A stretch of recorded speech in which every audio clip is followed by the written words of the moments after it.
Assalamualaikum warahmatullahi wabarakatuh. Alhamdulillah, sahabat-sahabat semuanya dimanapun Anda berada, yang senantiasa ingin mendapatkan keberkahan, limpahan kebaikan di dalam kehidupan, yang senantiasa tidak bosan-bosan mengikuti dari kajian, mengenal tentang ilmu syariat ataupun etikot kepada Allah Subhanahu wa taala, mengikuti dengan Ahlus Sunnah wal Jamaah secara bertahap-tahap kita mengenalnya.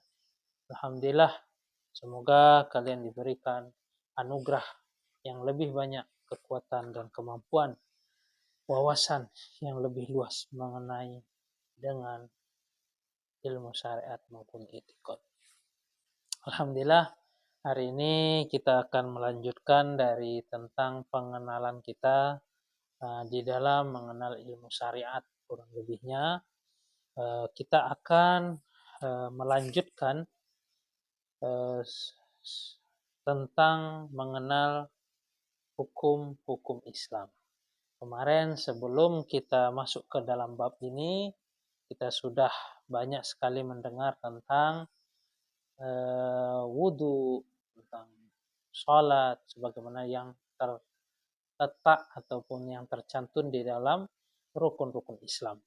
Dan juga kemarin kita sudah membahas kurang lebihnya doa-doa yang dianjurkan di dalam kita membasuh bagian-bagian wudhu kurang lebihnya. Begitu juga hingga saat ini kita juga telah memasuki pengenalan tentang hukum-hukum Islam. Yang baru bergabung, saya sarankan untuk mendapatkan maksimal dalam pengenalan tentang ilmu syariat secara bertahap-tahap. Alangkah baiknya kalian mendengarkan video saya sebelum-sebelumnya. Saat ini kita akan melanjutkan kajian kita, yaitu mengenal dari hukum Islam. Seperti biasa, sebelum kita memulai dari kajian kita ini, kita memohon kepada Zat yang Maha Agung, yaitu Allah Subhanahu wa taala, agar Allah Zat yang Maha Agung memberikan suatu rahmat, anugerah, keberkahan, kefahaman terhadap ilmu yang bermanfaat ini di dunia dan akhirat. Dengan Al-Fatihah. Auzubillahi minasyaitonir rajim.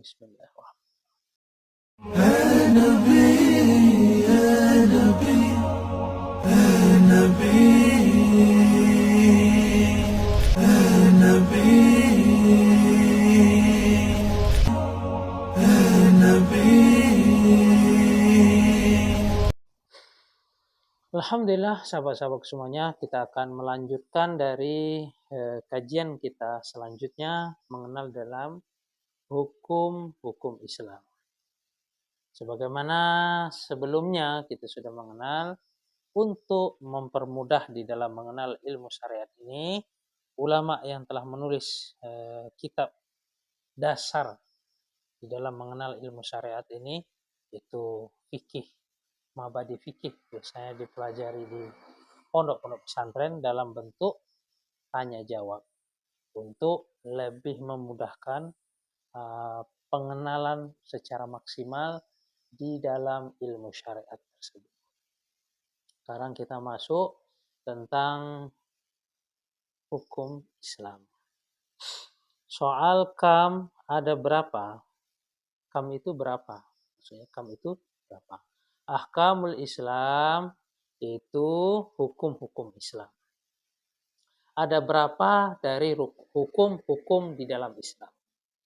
Jawabnya ahkamuhu, adapun hukum-hukum di dalam Islam. Khamsatun itu ada 5. Al-fardu yaitu fardu. Was sunnah adalah sunnah. Wal mubah yaitu mubah. Wal haram haram. Wal makruh, dan adapun yang terakhir ini yaitu makruh. Jadi hukum yang berada di dalam Islam itu jumlahnya kurang lebih ada 5. Tentunya ini secara garis besar di dalam mengenal hukum Islam. Yaitu yang pertama, yaitu fardu.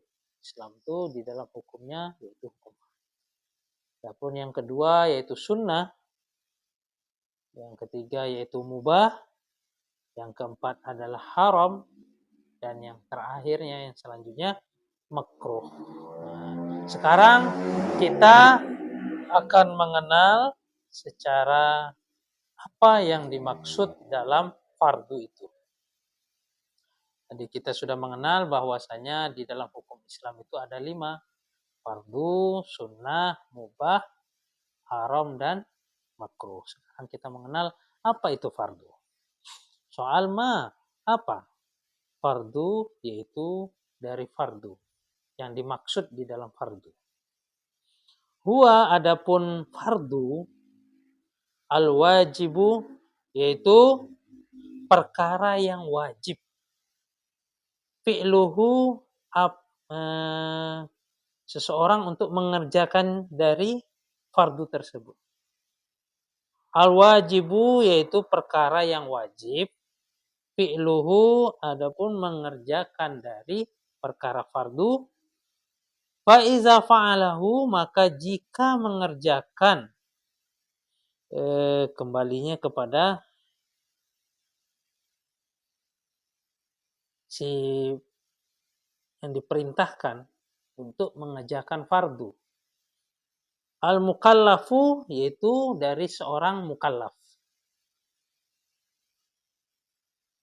Yanalu yang mana mereka mendapat dari si mukallaf tersebut sawaban yaitu pahala. Wa iza tarakahu dan apabila ia meninggalkan si yang mengerjakan ini si pelaku pada perkara fardu, yanalu maka ia akan mendapatkan si mukallaf iqoban yaitu suatu siksaan. Jadi maksudnya ialah fardu ialah perkara yang harus dilakukan setiap orang mukallaf atau orang yang beriman mukallaf. Maka ia jika mengerjakan amalan tersebut, maka ia akan mendapatkan suatu ganjaran atau pahala. Dan sebaliknya, jika ia meninggalkan, maka ia akan mendapatkan suatu siksa. Itulah yang dikatakan fardu. Jadi fardu ini suatu hal yang harus dikerjakan setiap orang yang mukallaf untuk melakukan apa yang telah difardukan kepada dia. Maka ketika dia mengerjakan yang fardu tersebut, tentunya dia akan mendapatkan suatu ganjaran yang dalam kurungnya dikatakan yaitu pahala. Dan sebaliknya, adapun dia meninggalkan suatu hal fardu tersebut, dia akan mendapatkan sebaliknya yaitu siksaan atas peninggalan perkara yang fardu. Fardu ini ya seperti kita sholat, namanya sholat subuh itu adalah sholat fardu.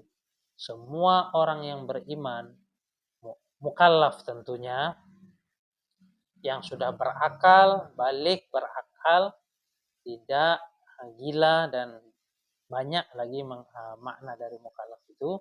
Kurang lebih garis besarnya dia ini sudah balik berakal. Dan adapun dalam banyak riwayat hadis bagaimana pendidikan di dalam menjalankan perkara fardu itu pun sudah banyak di kalangan ulama menulis. Alangkah baiknya di dalam mengerjakan fardu itu anak-anak kita didik sedari umur 7 tahun untuk diperintahkan mulai dia mengerjakan fardu. Jika dia tidak dalam suatu kondisi yang dikatakan tidak mukallaf, tidak gila atau sebaliknya. Jika dia tidak gila dan lainnya, tentu dia wajib kita bina atau kita didik untuk mementingkan perkara yang fardu. Sehingga di kemudian harinya dia akan tidak mudah di dalam meninggalkannya, dan dia mengetahui dari kita tentunya ataupun dari pembelajaran dia tentang fardu, bahwasanya perkara fardu itu wajib dia kerjakan. Jika dia tidak mengerjakannya, maka dia akan mendapatkan suatu sanksi, yaitu siksaan. Jika dia mengerjakan, tentu Allah akan berikan juga pahala. Ini di dalam hukum fikih, itu secara garis besarnya, bahwasanya fardu tersebut demikian. Wallahu alam. Namun jika kita ingin mengenal lebih dalam lagi, nanti insya Allah di kemudian pembelajaran kita akan bahas lagi. Namun ini kita membahas secara garis besar sebagaimana yang telah ditulis oleh ulama ini. Alhamdulillah. Sekarang kita masuk kepada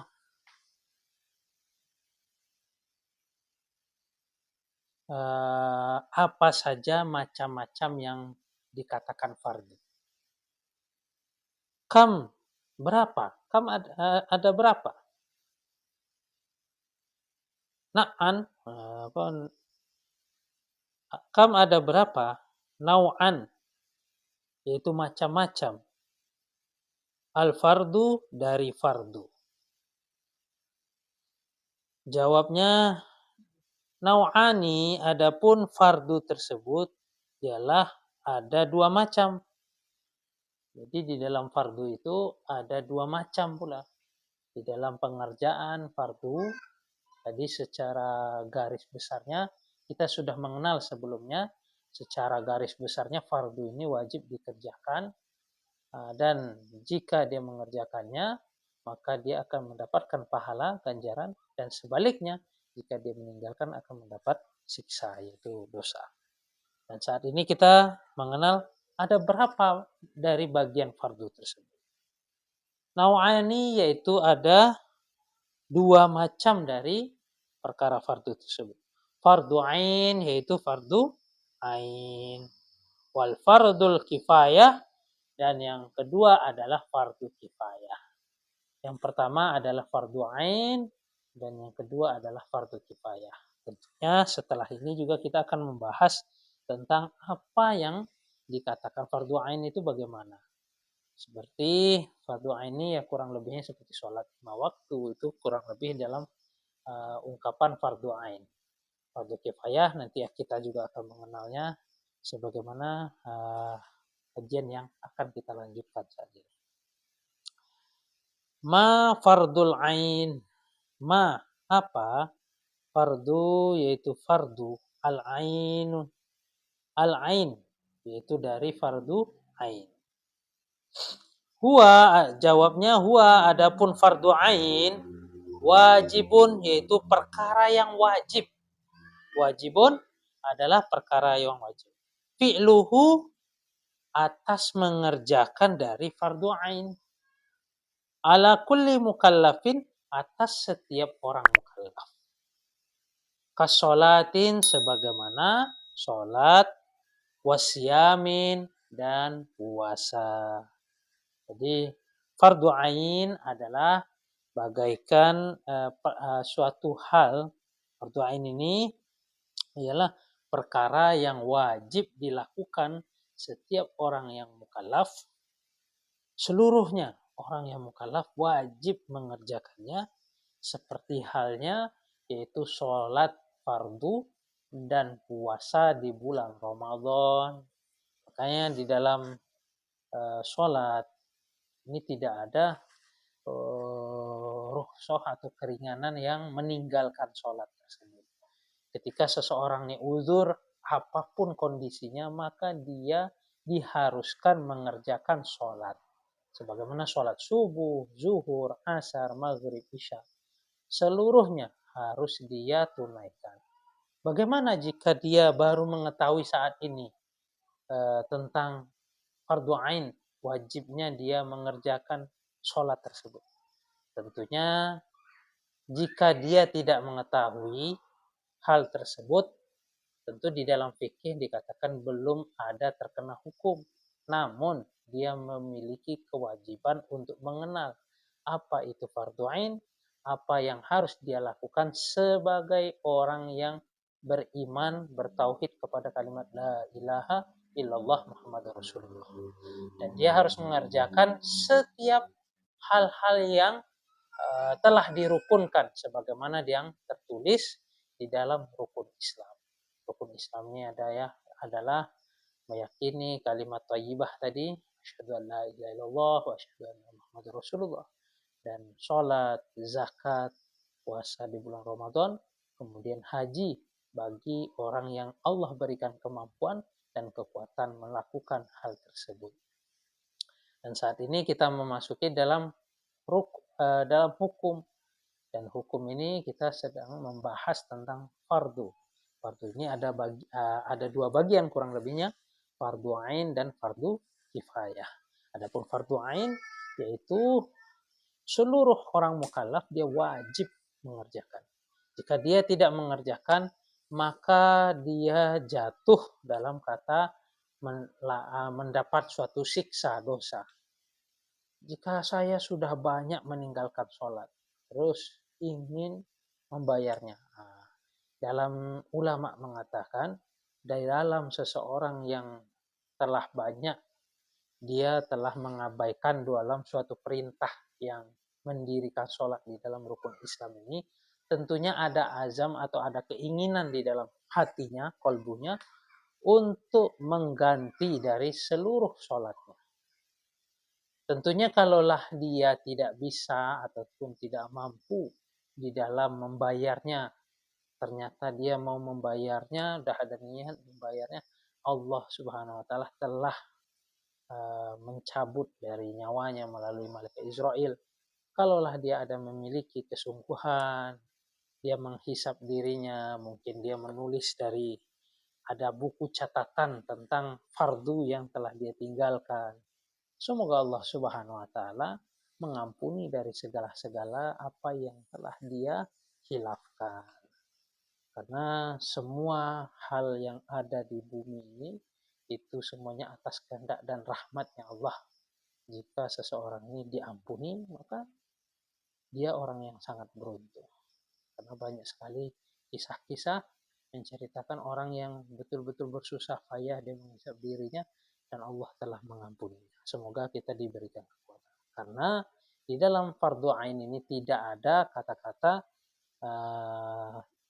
bolehnya ditinggalkan, karena wajib dia mengerjakannya, sebagaimana sholat subuh, zuhur, asar, maghrib, dan isya. Kemudian juga puasa bulan Ramadan, maka dia memiliki kewajiban untuk berpuasa. Ketika dia tidak tahu, mungkin dia meninggalkan, tentu ketika dia sudah mengetahui, dia harus menghisap dirinya untuk mengganti puasanya tersebut. Dan melihat dari kondisi pelanggaran-pelanggaran yang tentunya disebabkan oleh dirinya.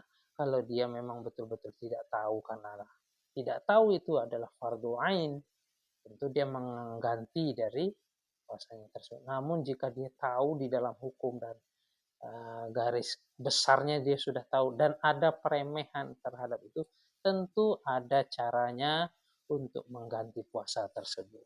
Wallahu a'lam. Nah, namanya suatu peremehan ya berbeda dengan hukuman yang tidak diremehkan. Kalau dia malas mungkin ya itu berbeda. Meremehkan ini udah betul-betul tidak mengindahkan di dalam suatu tatanan ilmu syariat itu sendiri. Wallahu a'lam. Begitulah fardu ain. Adapun sholat, ketika dia masih bisa melihat dan terbaring, terkujur, tidak bisa berbuat apa-apa, hanya mata saja, maka itu pun dia masih memiliki kewajiban di dalam mengerjakan sholat itu sendiri. Itu fardu ain. Jika dia sudah tidak mampu puasa bulan Ramadan, dia lemah, maka ada tuntunan dan cara-caranya yang insya Allah mungkin kita akan mempelajarinya. Jika seseorang terlemah, dia tidak mampu puasa, maka dia bayar fidyah dan lain sebagainya. Wallahu a'lam. Begitulah kurang lebihnya. Begitu juga sholat, dia harus mengerjakan sholat itu sendiri tanpa bisa diwakilkan. Kalau sholat tidak bisa diwakilkan, kecuali di dalam pandangan-pandangan ulama ketika dia sudah meninggal dunia. Itu banyak sekali istilah para ulama. Tentunya untuk memudahkan boleh kita mengkodokkan sholat si mayit bagi si waris atau yang ditinggalkan ingin menggantikannya. Walaupun itu dalam kondisi pandangan ulama yang sangat lemah, namun bisa digunakan jika kita ingin menggantikan hal tersebut. Wallahu a'lam. Karena semuanya hakikatnya nanti bisa kita tanyakan langsung ketika berhadapan kepada Rasulullah SAW di Yaumul Jannah. Langsung bertanya mengenai fikih yang sesungguhnya kepada Rasulullah SAW.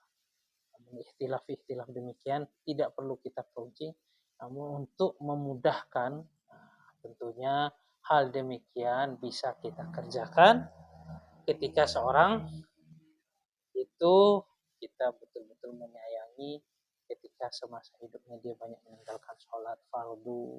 Wallahu a'lam. Dan tentunya hal tersebut tidak dikerjakan mungkin bukan di dalam kategori dia meremehkan, mengatakan itu tidak penting. Nah itu loh peremehan demikian. Wallahu a'lam. Kayak begitu juga dengan puasa Ramadan. Walaupun hakikatnya semua puasa sholat tersebut diberikan atau dihukumkan kepada seorang mukallaf yang betul-betul dia beriman semasa dia hidup. Dan itu pun kan pandangan-pandangan ulama di dalam mengkaji begitu dalam terhadap ilmu nur kalamullah dan nur sabda Rasulullah. Wallahu a'lam. Semoga Allah Subhanahu wa taala berikan keluasan kita di dalam mengenal dari agama Islam. Sekarang kita masuk di dalam fardu kifayah. Tadi kita sudah membahas tentang fardu ain. Tidak ada di dalam fardu ain ini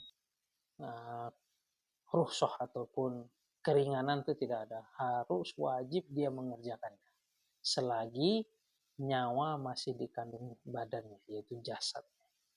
Selagi dia terbaring hanya mata yang bisa, maka dia sholat pun dengan isyarat mata. Jika matanya nggak bisa, jadi itu sudah meninggal dunia, maka disolati lagi. Wallahu a'lam. Soal apa fardul kifayati, fardu yaitu fardu kifayati yaitu dari fardu kifayah yang disebut dengan fardu kifayah. Jawab, huwa adapun fardu kifayah al-wajibu yaitu perkara yang wajib. Fi'luhu kepada mengerjakan dari si fardu kifayah.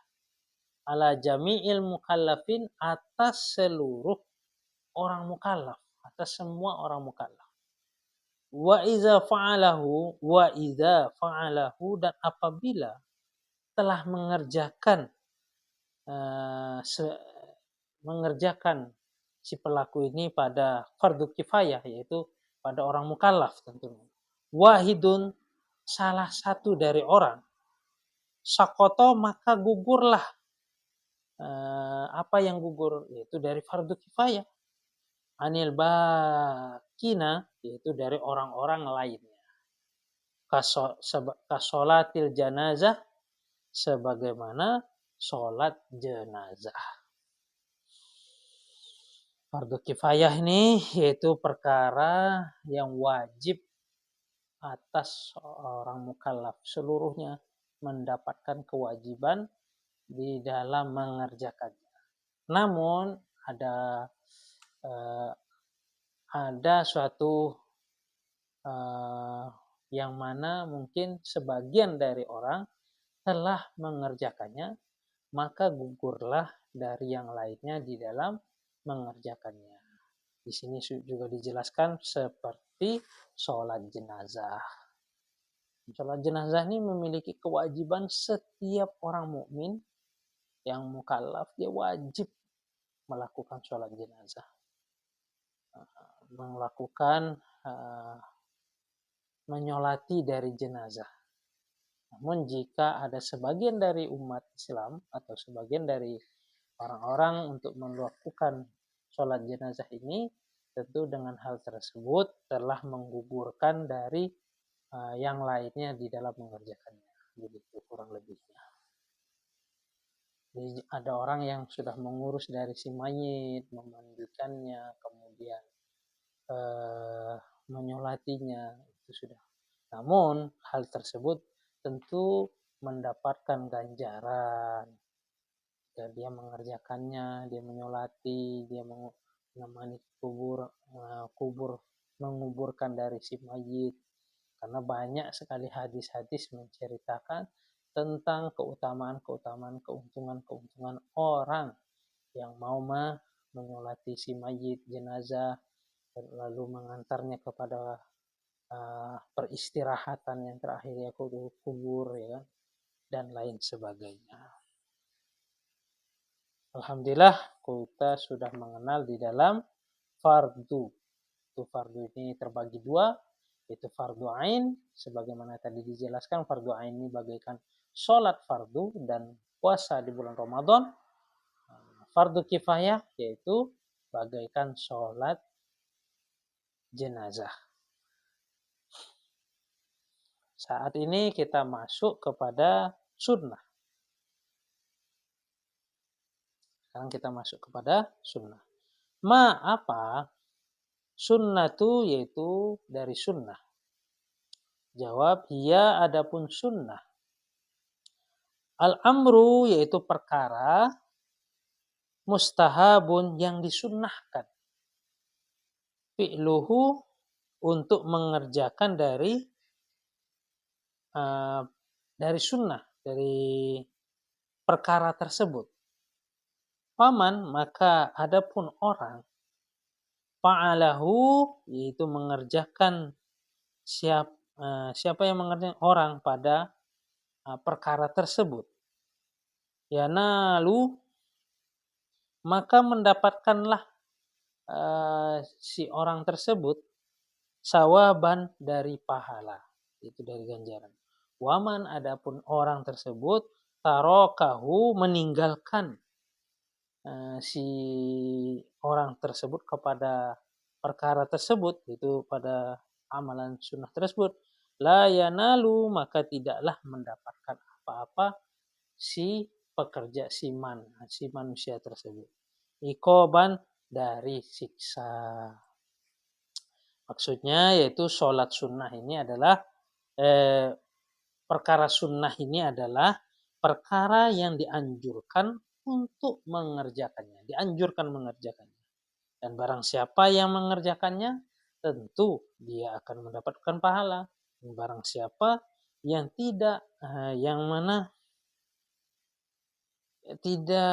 mengerjakannya atau meninggalkannya, maka tidaklah dia mendapatkan hukuman dosa.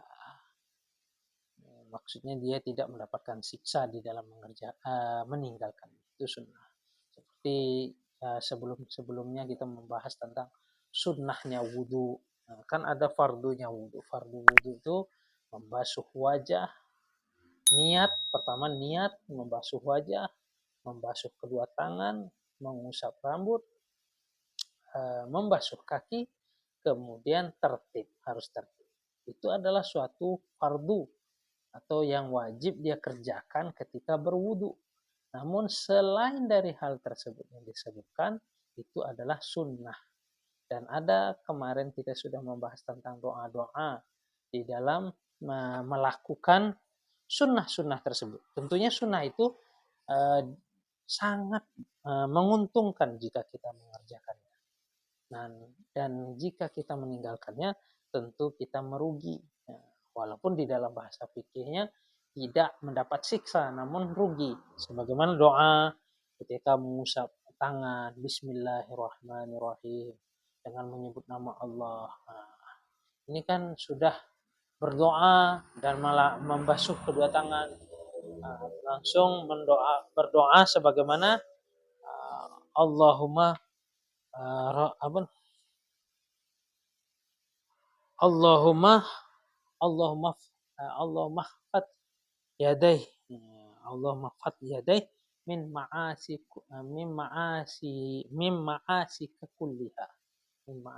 kulliha ya Allah, janganlah pada tanganku ini